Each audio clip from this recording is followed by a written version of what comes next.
All right, y'all, welcome to the Scott Horton Show. I am the director of the Libertarian Institute, editorial director of antiwar.com, author of the book Fool's Errand, Time to End the War in Afghanistan, and I've recorded more than 5,000 interviews going back to 2003, all of which are available at scotthorton.org. You can also sign up for the podcast feed. The full archive is also available at youtube.com/Scott Horton Show. Okay, guys, introducing Charles Glass. He was ABC News' chief Middle East correspondent from 1983 to 93, and his latest book is They Fought Alone, The True Story of the Starr Brothers, British Agents in Nazi-Occupied France. That's interesting. Welcome back to the show, Charles. How are you doing, sir? Pretty good, thank you. How are you? I'm doing great. Really appreciate you joining us on the show here.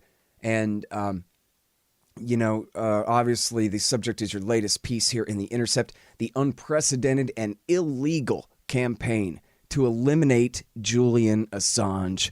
Very well said right there. And here on the show during the extradition hearings the past few weeks, I've been doing everything I can to keep up with it, interviewing Joe Lauria and Kevin Gosztola, and also expert witnesses like Patrick Coburn and Andy Worthington and Clive Stafford Smith, and, trying to do everything we can to keep up with the story here at antiwar.com. We're covering it. But I say all that just to say that this article is really the most important treatment of this story that I've read, because you've really taken all of the outrages in, during this whole process and categorized them all just so perfectly, delineated them all in such a way as to just drive the point home, surely better than I ever could. And so I'm just really happy to have the opportunity to give you a chance to say this stuff out loud where the people can hear you. Unfortunately, for reasons of space, I left out a lot of his mistreatment. For example, the director of public prosecutions persuaded the Swedish government, which wanted to interview him about the sexual misconduct allegations in Sweden, persuaded them not to send investigators to interview him at the Ecuadorian embassy in London, but to go on insisting that he had to come to Sweden, when in the past many prosecutors from many countries had come and interviewed people in England, but they didn't want Assange to have that privilege of being interviewed in the embassy. Also, the authorities wouldn't allow him. These are things I left out of the article. Again, I say just for reasons of space, but they're just as horrific as the things that are in the article.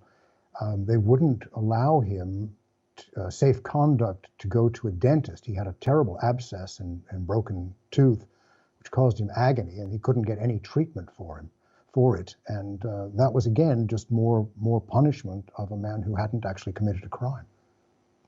Yeah, I mean, and that's really the craziest thing about all of this is, the pretext where he's wanted for questioning, where he's not even really charged with assaulting these women. He's just wanted for questioning and that, and then for skipping bail on that. And then that even pursuit of those pseudo charges was abandoned years ago now.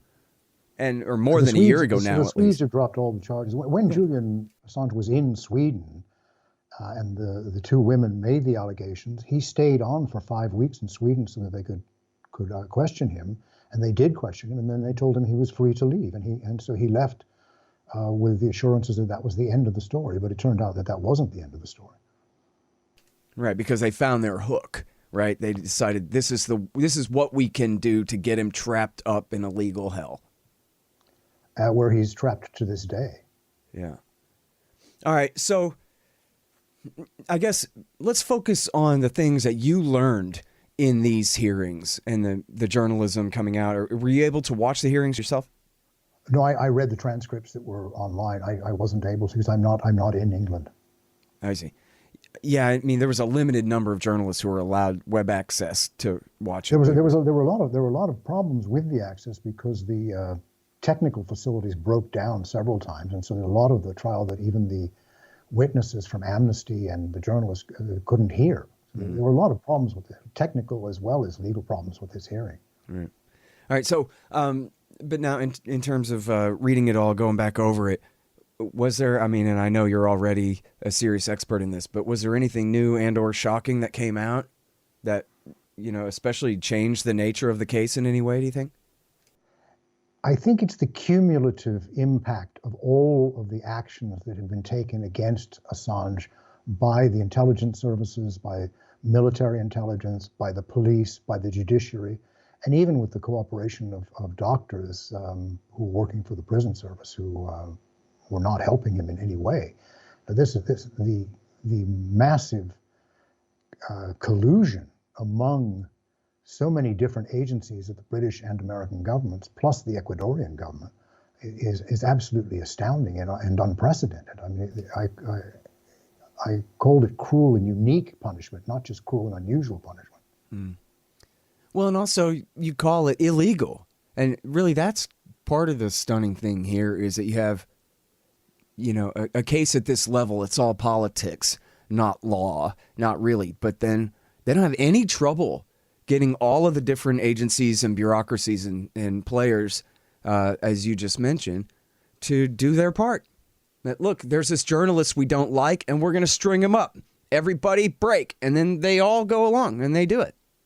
Even though this is the West. It's clearly illegal in the United States and in Britain for anyone to monitor the conversations of a client with his lawyer or of a patient with his doctor. And in Julian's case, they monitored all of his conversations with his lawyers and with his doctors. This is simply illegal in both countries and should, on the basis of the Ellsberg decision back in the early 1970s, when the appellate court threw out the espionage case against Daniel Ellsberg because the government had violated his privacy, his private conversations with his psychiatrist. Not only is it illegal, there are precedents which mean that Julian Assange cannot be prosecuted. But whether these precedents will be adhered to, I don't know. Hey, y'all, here's the thing. Donate $100 to the Scott Horton Show, and you can get a QR code commodity disc as my gift to you. It's a 1-ounce silver disc with a QR code on the back. You take a picture of it with your phone, and it gives you the instant spot price and lets you know what that ounce of silver is worth on the market in Federal Reserve notes in real time. It's the future of currency in the past too. CommodityDiscs.com or just go to scotthorton.org/donate. Hey guys, Scott Horton here for ExpandDesigns.com. Harley Abbott and his crew do an outstanding job designing, building, and maintaining my sites, and they'll do great work for you. You need a new website? Go to ExpandDesigns.com/Scott and save $500. Hey guys, check out Listen and Think audiobooks. They're at listenandthink.com and of course on audible.com. And they feature my book, Fool's Errand, Time to End the War in Afghanistan, as well as brand new out Inside Syria by our friend Reese Erlich, and a lot of other great books, mostly by libertarians there. Reese might be one exception, but essentially they're all libertarian audiobooks. And here's how you can get a lifetime subscription to Listen and Think audiobooks. Just donate $100 to the Scott Horton Show at scotthorton.org/donate. All right, so let's rewind a little bit because, all this stuff is, we're very familiar. Most of the audience is very familiar with all of this stuff. But then again, there's always new people coming on. And this was 10 years ago, the big Manning leaks. You have people who were kids at the time who didn't know anything about it, or maybe only what their dad thought or something back then, who now have a chance to learn about all of this all over again. So I wonder if maybe we could start with, your assessment of the Manning leak and what happened with WikiLeaks and this entire episode back 10 years ago. Well, the most dramatic leak is actually some video footage of an American Apache helicopter shooting civilians in the streets of Baghdad, and including 2 journalists who were clearly unarmed, and the civilians were clearly unarmed. And the conversation, it's worth looking up that video. It tells you something that the Pentagon had been lying about. They said that the action of the helicopter pilots and gunner the actions were perfectly legitimate in self-defense, but they clearly were not, because these people were, and you can see it in the video taken by the helicopter itself, that these people were unarmed. Two Reuters journalists were killed, and many civilians were killed. And we would never have known the truth of that story if Chelsea Manning had not passed it on to WikiLeaks and WikiLeaks had not made it available to the public. In addition to that, there are the thousands of cables that tell us what was happening in Iraq and what the U.S. was doing in Iraq, what the U.S. was doing in Afghanistan, approving torture, shooting civilians, and making life hell for people in both those countries, which we all know now. It was some of it we suspected, but we all know because these things are there in the words of the culprits themselves. Without Julian Assange's making these things available to the public, this would have remained secret. Yeah. And back then, I think, this part of the story gets lost, and there's a lot of good and bad that came out of it. But there's no question that this is part of the story of the start of the Arab Spring, where the State Department cables really helped to finally discredit the last legitimacy of America's sock puppet dictator in Tunisia, Ben Ali. And he and his family, his wife's family, were all forced to flee to Saudi Arabia with their gold bricks. And once that revolution happened, that kicked off Egypt and the days of rage and the rest of the history of the 2010s right there. The information that was provided was certainly an element in those uprisings. Some of them might have happened anyway because they were living under such egregious dictatorships that it was hard for them to take it any longer. What was interesting was the length of time that the U.S. and France in particular went in supporting Ben Ali against the popular demonstrations that ultimately overthrew him. Almost until the last day. Mm-hmm. Yeah, same thing with Egypt next door, too, where they even wanted to keep Omar Suleiman, the head of the secret police, until they finally even had to give up on that. But only when they had no other choice. Sadly for Egypt, the country's returned to an even more brutal military dictatorship than they had under Mubarak. Things didn't work out there. Right. Well, and of course, then America and Saudi hijacked the revolutions in Libya and Syria to make matters there that much worse. So there's a lot of bad that came out of this leak too, unfortunately, but a lot of truth. Even the Glaspie memo from Iraq War I was leaked. So there's a lot of important stuff that was in there. No, you won't be able to write the history of American interventions in the 20th century and the 21st century, without the WikiLeaks documents. In fact, most of the books that you read now are relying on those documents. And remember also that all of the world's press, from the New York Times on down, relied on those documents for their reporting as well. Mm-hmm. It's interesting that only Assange is being prosecuted for publicizing these things, but the others, the major media institutions that also publicized them thanks to Assange, are not being prosecuted. Right. Which is not to say we'd like to see them prosecuted too, in fairness. Well, actually, I think it would probably be better. If Assange had the full backing in court of the New York Times and major American media, he might have a better chance. Yeah, well, they certainly should be rallying around him right now, but they're not. Why is that, do you think? Much of the media has disowned Assange, and I think it's because he's not part of them. He's a maverick. He's an individual very much on his own, and they simply don't want to have anything to do with him, and it's not fair. Many of them have won awards because of information that he supplied. They didn't supply it; they simply printed it, and it's terrible when you rely on a source and you don't protect him. Julian himself did everything he could to protect Chelsea Manning. And Julian himself is still protecting sources. He still won't say who gave him the Democratic National Committee emails, even when he could have gotten a pardon. Even if he'd been able to plead a bargain for it, because he won't. It's a matter of faith for him that he won't name his sources, and that's why people trust WikiLeaks to send them documents and hope that those documents will find their way into the public and maybe make things better in the institutions from which those documents were leaked. Mm-hmm.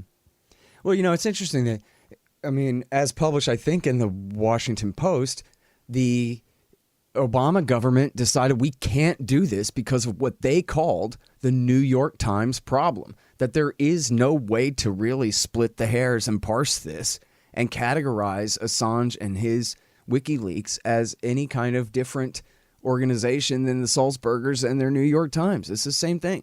And well, that was a correct legal judgment that the Obama Justice Department came up with. So you would think that the New York Times would see then that, hey, if the Obama government had a New York Times problem with prosecuting Assange, then the New York Times has a prosecute Assange problem right here, and that they ought to be. And the old saying goes, you don't pick a fight with people who buy their ink by the barrel full. And I think that cliche is actually about the New York Times specifically, right? Because they will completely bury you if they have to.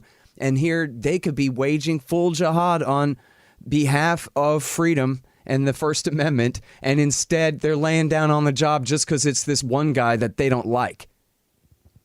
Well, what you say is largely correct. I mean, Julian doesn't have many defenders. I mean, he does have a very large following among the public. Millions of people around the world have signed petitions for him.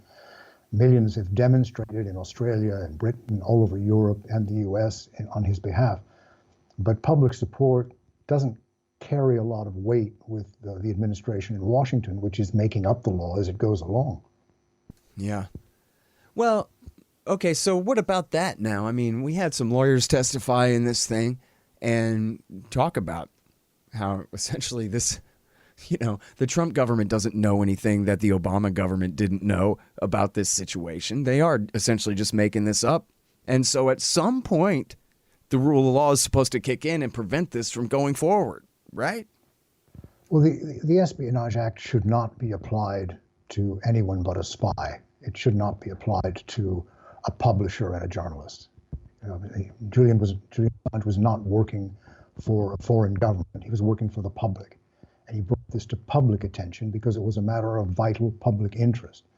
The government is now saying that the U.S. government, the U.S. prosecutors are now saying that the Espionage Act applies to Assange, even though he did his publishing outside the United States borders. It applies to Assange, even though he's not a United States citizen. However, the same prosecutors are saying that another American law, the First Amendment, does not apply to Assange. So Espionage Act does, but the First Amendment, with its free speech protections, does not. So they're doing a pick and mix with the law, only to suit the case and hope to get a prosecution, which will send him to a federal AdMax penitentiary for the rest of his life. Yeah. All right. So can you talk a little bit about Assange's treatment? As he's accused here of skipping bail on a charge that's no longer a charge, and yet they're not just holding him in, terrorism type, I don't know exactly what they call them, precautions or whatever in the lockup, but even they're treating him like Hannibal Lecter, locked in this glass cage away from all the people, like he's this wild beast who's going to start eating people's faces off or something if he's allowed to sit at the table with his defense attorneys. And the whole thing seems just completely surreal. Well, from the moment the police raided the Ecuadorian embassy to evict him, they would not allow him to take his possessions with him, his legal papers, even his reading glasses. And when he was then taken to Belmarsh Maximum Security Prison in South London, the U.S. authorities went to the Ecuadorian embassy and seized all of his belongings, which meant they had complete access, which they had already because they'd had microphones and cameras everywhere in the embassy. But they had everything that he owned, they had in their possession, including his legal papers. Then when he was in prison, they wouldn't let him have his reading glasses for several weeks. They put him in solitary confinement in a medical wing for months. When the prisoners in Belmarsh actually protested this mistreatment, they put him back with the prison population. He has restricted access to publications. He doesn't have internet. Very rarely is he allowed to use the telephone. His solicitor, Jennifer Robinson, was not allowed to see him for 6 months. Many of his legal papers that the lawyers sent in for him to peruse did not make their way to Julian.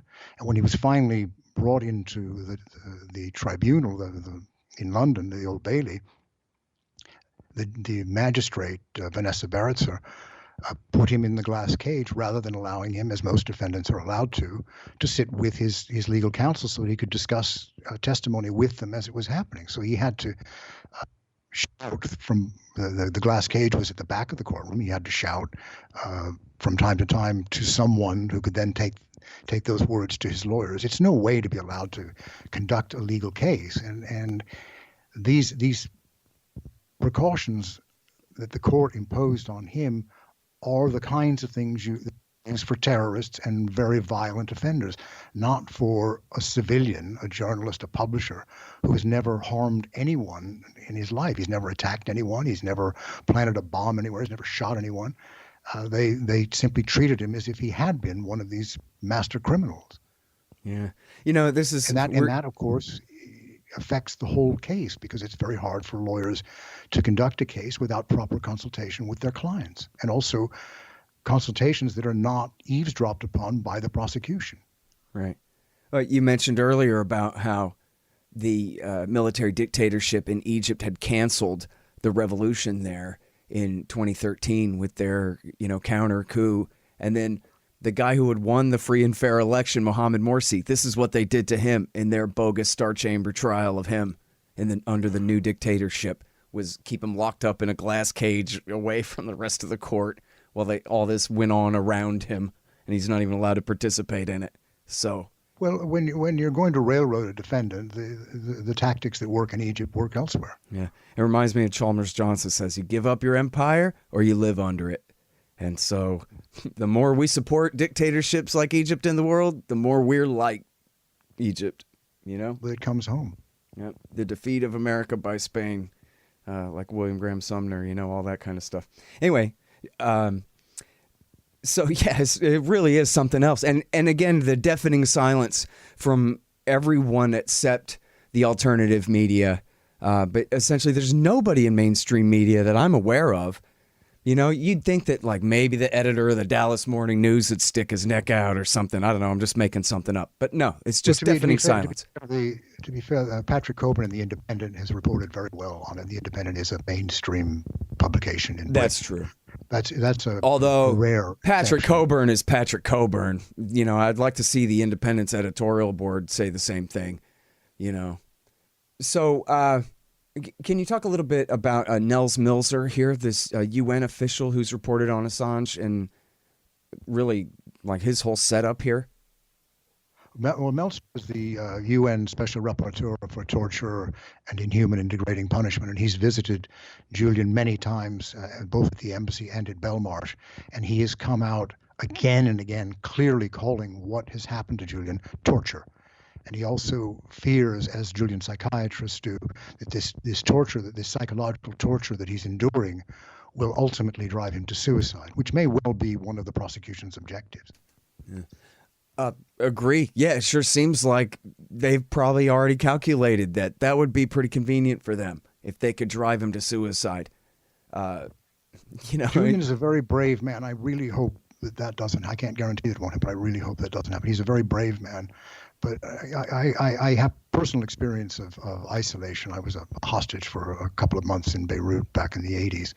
And even those couple of months really drove me to despair. But Julian's been on his own in captivity now, including the embassy, for 7 or 8 years. He hasn't been out in the daylight for that time. So he's vitamin D deprived. His health is terrible. His physical health is terrible. And he's not getting, as you say, the support of most of his colleagues in the media. And it's a very demoralizing time for him. And I am proud to know a person who can endure that and still keep coming back. Yeah. Well, and he's facing life in a supermax in America, which is essentially a fate worse than death. Total isolation, 23 hours a day in a concrete box. They even pour them as single cells. There's not even really corners of the cell. It's like curved angles. It's like a single poured block that you locked in, a room the size of a king-size bed, basically, for 23 hours a day. And then when you get to exercise, it's alone, in some tiny little strip.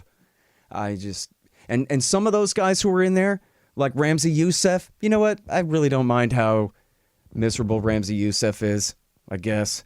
But the entire thing shouldn't even exist, because it really exists for people like Julian Assange.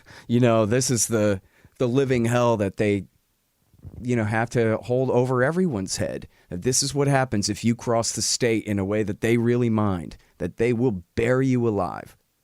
Well, it's unconstitutional. The Eighth Amendment prohibits cruel and unusual punishments, and these are both cruel and unusual. They should not be applied. They should be the people you're referring to, like Ramzi Youssef or the Unabomber, and the others who were at the AdMax in Florence, Colorado. They should serve life sentences, but not in inhuman, degrading conditions. Yeah. I mean, yeah, seriously. If they were going to execute Ramzi Youssef, I'd have been fine with that. But yeah, burying him alive for decades, that ain't fair. It's not fair to do that to anybody, And after all, he killed 6 people, which is horrible. But he failed in knocking one tower over into the other. And if he'd killed 20,000, then we might be having a different conversation. But he only tried and failed to do so, and that's different. But anyways, the idea that Julian Assange, of all people, would be locked up with monsters like that is completely crazy. I mean, that's like saying lock you up for something that you reported that they don't like, right? You got the same job as him. I would not like in his circumstances. That's for sure, and I that's why I hope he gets out of it. I hope his lawyers succeed on appeal in Britain. I think there is a chance that the appellate court will resist political pressure and find for Julian. In fact, just on the basis of the law, they have to, but we'll see. Yeah. I mean, that's the real trick, isn't it? The law says one thing, but power wants something else. So who's going to win out? The Supreme Court in Britain did stand up to a lot of political pressure from the British government, from Prime Minister Boris Johnson, when he wanted to end Parliament early in violation of the law. And the court said that this is a violation of the law, and he couldn't do it. And they may well stand up to the prosecutors in this case and say that they can't extradite Assange because of all the reasons we've just been discussing. Yeah.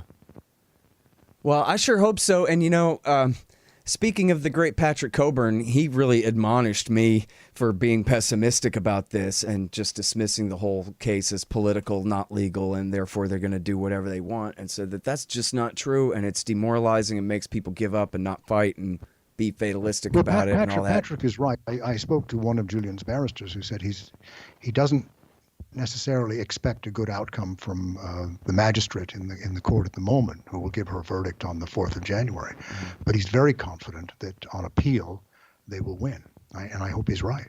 Yeah, and again, like you're saying, he certainly should, because that's the law in England and America. Well, actually, I mean, I guess they're not really trying to bring up the British Official Secrets Act here, because that's not really part of it, right? They might have him on that if he was being prosecuted. Well, no, but he's not. No one's charging him with any British crimes at all. Yeah, and they're not. I guess I don't know how it works, if they could invoke that as part of his extradition, but it sounds like they didn't try it. So, and it would be different, right? They don't have a First Amendment in Britain. Tried in Britain and not be extradited. No, that's not an issue. Yeah. It's funny. I'm surprised they didn't find an angle there to prosecute him for leaking a British secret, where they don't have the First Amendment, and they do have an Official Secrets Act that is used in a way that they haven't successfully been able to use the Espionage Act in the U.S. I guess I shouldn't give him any bad ideas, though. He didn't violate any British secrets that would be justiciable. Yeah. Okay. Well, and good. I didn't want to give anybody any avenues of where they could go. With that, seems like there must be something in the Iraq war logs they could cite. But anyway, good thing that the authorities in England don't listen to my show. But listen, I thank you so much, especially for writing this great article for The Intercept, because that means a whole hell of a lot of people are seeing this, and there's so much important stuff, and your unwillingness to stand for it, really bleeds through the thing. So I really appreciate that. And again, the article is called "The Unprecedented and Illegal Campaign to Eliminate Julian Assange" at The Intercept. And thank you again for your time on the show, Charles. Really appreciate it. Thank you, Scott. Good to talk to you. The Scott Horton Show, Anti-War Radio, can be heard on KPFK 90.7 FM in LA, APSradio.com, antiwar.com, scotthorton.org, and libertarianinstitute.org.